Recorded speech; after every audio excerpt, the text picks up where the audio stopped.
है और ऐसे चुनिंदा लोगों को मैं एमआरए को सबसे सर्वोच्च स्थान पर रखता हूँ, क्योंकि निस्वार्थ भाव से इतने सालों से 1960 से वो समाज के उत्थान के लिए काम कर रहा है। संजय जी, मैं बड़ा धन्यवाद करता हूँ एमआरओ का कि उनके माध्यम से आप सब महानुभावों से मिलना हो सका। मार्क ट्वेन हर बार कहते थे कि इंसान दो बार पैदा होता है, एक बार तब जब उसका बायोलॉजिकल जन्म होता है और दूसरा जब उसको अपना विजन मिल जाता है। तो खरे अर्थ में आप सब अपने अपने क्षेत्र पे आप प्रतिनिधित्व कर रहे हैं, खरे अर्थ में आप सब विजनरीज हैं।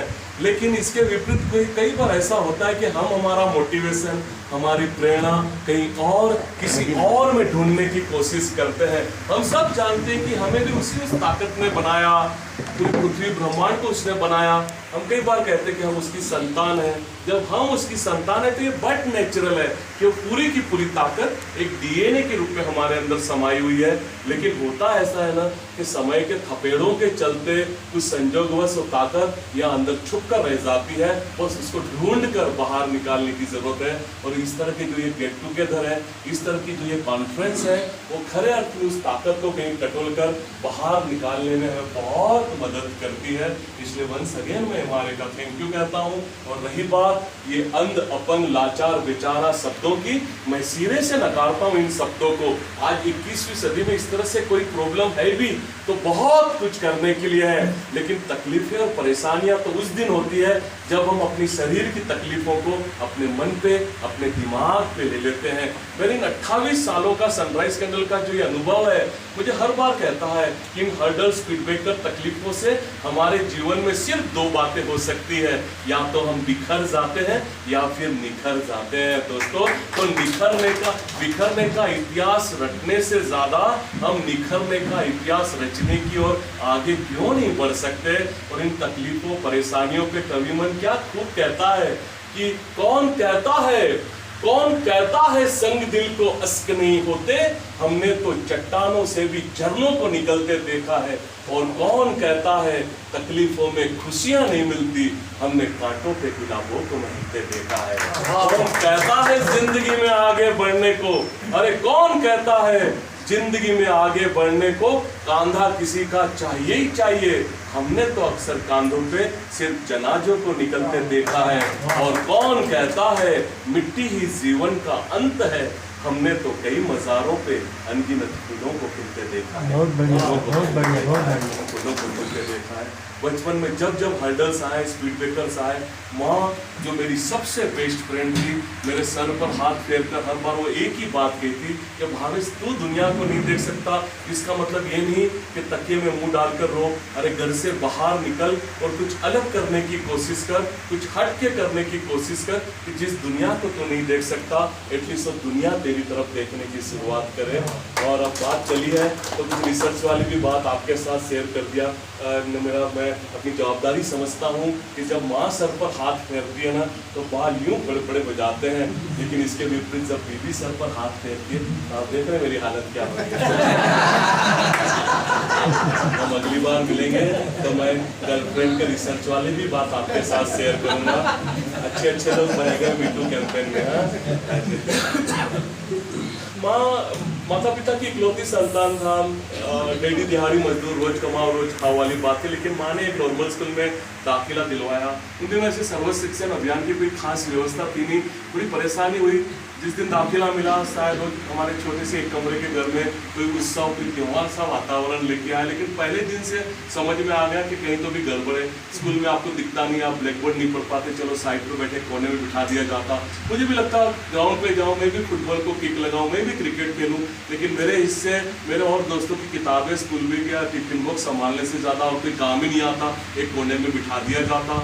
लेकिन एक कोने में बैठे बैठे वो जो ऊर्जा, एनर्जी बच गई, वो किसी क्रिएटिविटी के रूप में बाहर आना शुरू हुई। कहीं से गिल्ली मिट्टी लाओ, उस क्ले में से कुछ बनाओ, पतंगे बनाओ, मांझा बनाओ, बस जो समाज एक कोने में बिठा देता था, मुझे लगता मैं उसके सामने अपने आप को प्रूव करूं 4th स्टैंडर्ड तक का जो क्राफ्ट का सब्जेक्ट था वो तो मेरे लिए वरदान रूप था।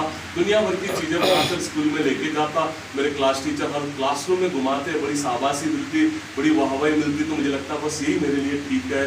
14-15 साल की उम्र में लगी कुछ फैंसी कैंडल्स भी हाथ में लग चुकी थी, तो लगता था यही मेरी क्रिएटिविटी की प्यास को तृप्त कर सकते हैं। लेकिन आगे चलकर एमए की फर्स्ट क्लास की 2 डिग्रियां थी, लेकिन माँ नहीं थी। माँ को उन्हीं दिनों कैंसर से 4 स्टेज से उनका निधन हो चुका था। लाखों रुपये का कर्जा भी हो चुका था, क्योंकि 50-50 हज़ार के इंजेक्शन उन दिनों यूएस से मंगाने पड़ते थे। फ्लूडेरा 50 mg के टाटा हॉस्पिटल में ट्रीटमेंट चलती थी। इस 2-2.5 साल की ट्रीटमेंट में जो कुछ था, जो बुन करके उन्होंने मेरे लिए जोड़ा था, सब कुछ हमने माँ की ट्रीटमेंट में लगाया, क्योंकि एक ही मकसद था, अपने आप को बेचना पड़े, माँ को बचाना है। माँ को तो नहीं बचा सके, लेकिन लाखों रुपए का कर्जा हो चुका था। डैडी इन परेशानियों के चलते जिंदगी भर के लिए स्किज़ोफ्रेनिया के मरीज हो चुके थे, उनको संभालना था। दोस्तों रिश्तेदारों ने तो पहले ही अपने दरवाजे बंद कर रखे थे, अब कुछ तो करना था, आगे बढ़ना था। और माँ की कही हुई बातें के भावेश कुछ अलग करने की कोशिश कर, और यही चीज दिमाग में चलती थी। और तब मुंबई में जो national association for the blind है, उसके किसी पुनर्वसन केंद्र में 1 साल रह के मैंने एक शादी मोमबत्ती की ट्रेनिंग ली, साथ साथ में कुछ मसाज की भी ट्रेनिंग मिली, और सब सर्टिफिकेट बटोर के जब मैं महाबलेश्वर लौटा, मुझे 5,000 रुपये चाहिए थे मेरे इस इंडस्ट्री को खड़ा करने के लिए, लेकिन बैंकों के पास वे भी नहीं थे। वैसे आप सब जानते हैं कि बैंकें उन्हीं को कर्जा देती है जिनको खड़े अर्थ में उसकी आवश्यकता नहीं होती, और मेरे साथ भी यही हुआ। तो जो मसाज की मेरी स्किल थी वो बड़ी काम आई, और मैंने बाजू के होटल और रिसोर्ट्स में ऐसे मसाजिस्ट के तौर पे काम करते हुए 5-10 रुपये जमा करते हुए 5,000 रुपये जोड़े। उस 5,000 रुपये में से मैंने सनराइज कैंडल की नींव रखी, एक शादी मोमबत्ती की डाई, और 20 किलो कच्चे माल के साथ में मैंने अपने इस इंडस्ट्री की शुरुआत की। लेकिन जब तक चीज़ें बेची नहीं, काम कैसे बढ़े? उस भाड़े के कमरे में प्रोडक्ट तो बन जाते थे, लेकिन साइकिल आगे बढ़ाने के लिए उसको बेचना भी बहुत जरूरी था। तो महाबलेश्वर के फुटपाथ पे मेरा दोस्त सुबह से शाम तक एक चाय की हाथ गाड़ी लगाता था। शाम को हैंड कार्ड फ्री होती, उससे 50 रुपये में मैंने एग्रीमेंट कर ली, दिन के हिसाब से दिन भर की बनाई हुई कैंडल के साथ मुझे उस हैंड कार्ड पे खड़ा कर देता, और शाम को वापस रात को लेने भी आ जाता। लेकिन उस हैंड कार्ड पे मैंने अगर एक में वो काम ठीक किया तो ये था कि हाँ, जो भी कस्टमर सामने आए, जो भी ग्राहक सामने आए, उनको मैंने दिल से जोड़ने की कोशिश की, उनको मैंने अपना ब्रांड एम्बेसडर बनाने की कोशिश की। क्योंकि मेरे एमए इकोनॉमिक्स के वक्त मुझे हर प्रोफेसर ने एक ही सलाह दी कि देखो भावेश, तुम एक कच्ची गुजराती परिवार से आते हो जो अक्सर बिजनेस करने के लिए जाने जाते हैं, आगे चलकर तुम्हें बिजनेस करना है, लेकिन सफलता हासिल करनी है तो हमारी एक बात ध्यान रखो, सिर्फ अपना दिमाग लगाओ और कोई बात सोचने की जरूरत नहीं। तुम अपने नाम की तरह बड़े इमोशनल किस्म के इंसान हो, तो ये नहीं चलेगा अगर आगे बिजनेस करना है। लेकिन आज सालों बीत गए, मैं उनको समझ नहीं पाया। मैं सोचता हूँ बिजनेस तो क्या, किसी भी क्षेत्र में अगर सफल होना है तो दिमाग से ज़्यादा उसमें अपना दिल लगाना बहुत ज़रूरी है। क्योंकि दिमाग प्रकृति ने भले सबसे ऊपर की मंजिल पे दे दिया, लेकिन कई बार वो संजोगवश जमीन से नीचे की बातें सोचने के लिए मजबूर हो जाता है। लेकिन मैं यकीन के साथ कहता हूँ, मैं दावे के साथ कहता हूँ कि दिल भले हमारा लेफ्ट में हो, वो सोचता हर बार राइट बातें हैं। इसलिए हर कस्टमर को मेरे दिल से जोड़ा, हर कस्टमर को अपना ब्रांड एम्बेसडर बनाने की कोशिश की।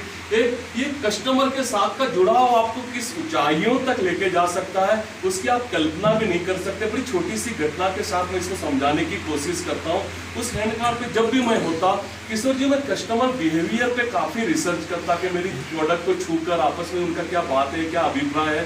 ये मुझे आगे बहुत ये डाटा काम आता। कई बार ऐसा भी होता कि सामने जो बहन खड़ी होती, उसके हाथों से ढेरों चूड़ियों की आवाज़ आना, और जो हस्बैंड होता बड़ा इंसिस्ट करता होता अपनी वाइफ को, कह रहे देखो कितनी प्यारी कैंडल है, तुम्हारा मम्मी पापा भाई बहन सबके लिए खरीद लो। यहाँ जितनी बहनें बैठी हैं, जितने भाई बैठे हैं, सबको मालूम है कि कोई हस्बैंड अपनी वाइफ को इस तरह से शॉपिंग के लिए इंसिस्ट नहीं करता। लेकिन उस हैंड कार्ड पे होता और साथ में जो चूड़ियों की आवाज़ आती ढेरों, तो मेरे कस्टमर बिहेवियर की रिसर्च बता देते कि सामने खड़ा बंदा नया नया शहीद हुआ लगता है, उसको अभी शादी की कोई खास अनुभव है नहीं, इसलिए इस तरह से वो इंसिस्ट किया जा रहा है। नहीं तो आगे चलकर अगर साड़ी की दुकान दिख भी गई हस्बैंड को, तो वाइफ को बातों में निकालकर कैसे वो डेंजर जोन पास कर लिया जाए, उसके लगे रहता है। तो लेकिन यहाँ पे उल्टा होता वो इंसिस्ट करना और मुझे समझ में आ जाता। तो ऐसे एक कपल का आना और मैंने उनसे पूछ ही लिया तो पता चला 10 दिन के पहले उनकी शादी संपन्न हुई है।